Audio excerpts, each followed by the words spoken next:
Thank you, distinguished members of the government. My question is to the Prime Minister of the Republic of Armenia.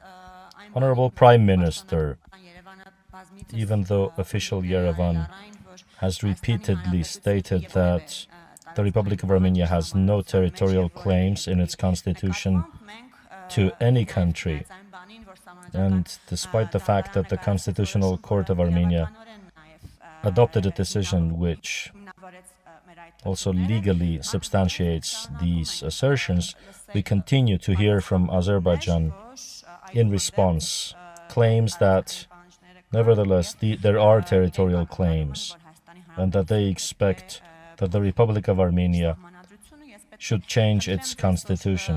I would ask you to use this opportunity to once again present the position of the Republic of Armenia to our society and to the international community. Thank you. Thank you, Mrs. Julhakian, for the question. Azerbaijan's claims that the Republic of Armenia constitution contains territorial claims on Azerbaijan is based on the argument that the preface to the Constitution of Armenia contains a generic reference to Armenia's Declaration of Independence, which in turn mentions Nagorno-Karabakh. In its decision adopted on September 26, 2024, the Constitutional Court of Armenia found that the reference in the preface of the Constitution to the Independence Declaration concerns only those provisions of the declaration which have been literally enshrined in the articles of the Constitution. In the text of the Constitution of Armenia, no provision contains direct or indirect mention of Nagorno-Karabakh.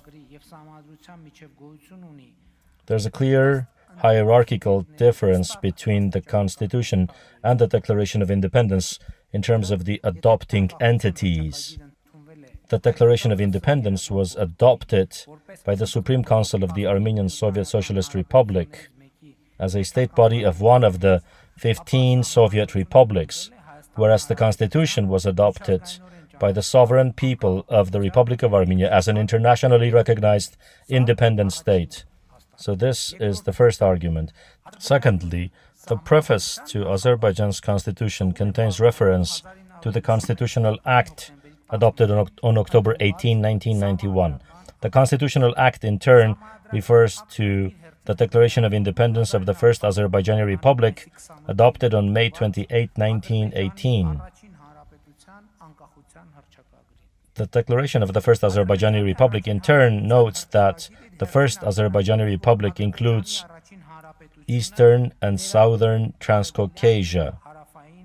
In November of 1919, the Republic of Azerbaijan presented to the Entente its administrative territorial map, according to which Azerbaijan includes the Syunik and Vayot-Zor marzes of Armenia fully, as well as parts of the Ararat, Armavir, Gegarkunik, Tavush, Lori, and Shirak marzes of Armenia.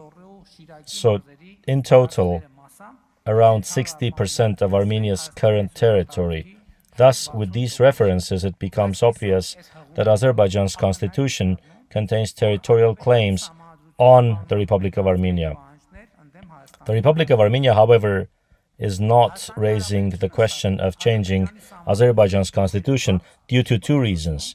Firstly, such a demand would drive into deadlock the Armenia-Azerbaijan peace process, and secondly, the agreed part of the peace agreement between Armenia and Azerbaijan contains an article which provides that the parties may not invoke their domestic legislation to justify failure of implementation of this agreement. Another article of the agreed part of the peace agreement notes that the parties recognize each other's territorial integrity, do not have territorial claims on each other, and undertake not to make such claims in the future as well. What this means is, and this is something I want to cover under the next point, under the legislation of the Republic of Armenia, after signing of the peace treaty, it must be ratified in the parliament. This is a mandatory condition. Before that, the government is obliged to send the agreement to the Constitutional Court to check its conformity with the Constitution of Armenia. If the Constitutional Court decides that the text of the peace agreement, if the Constitutional Court decides, which after the September 26th decision is highly unlikely, but still, if the Constitutional Court decides that the text of the peace agreement is not in conformity with the Constitution, the Republic of Armenia may initiate constitutional amendments, because we need to have a choice. We signed a peace treaty, and if the Constitutional Court says it is not in conformity, then it's a matter of political choice. If the Constitutional Court decides that the text of the peace agreement is in conformity with the Constitution of Armenia, it will move to ratification and will pass ratification in the Parliament of Armenia.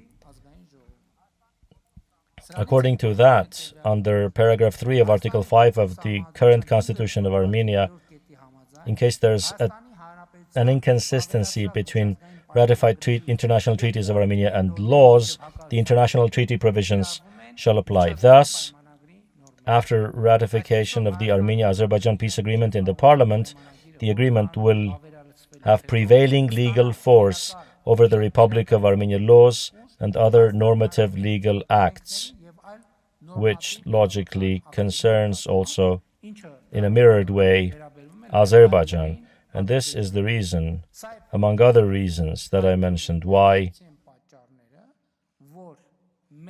we are not raising the question of amending Azerbaijan's constitution. And according to the same logic, I think that in this context, there is no need for amending the constitution of the Republic of Armenia. Thank you.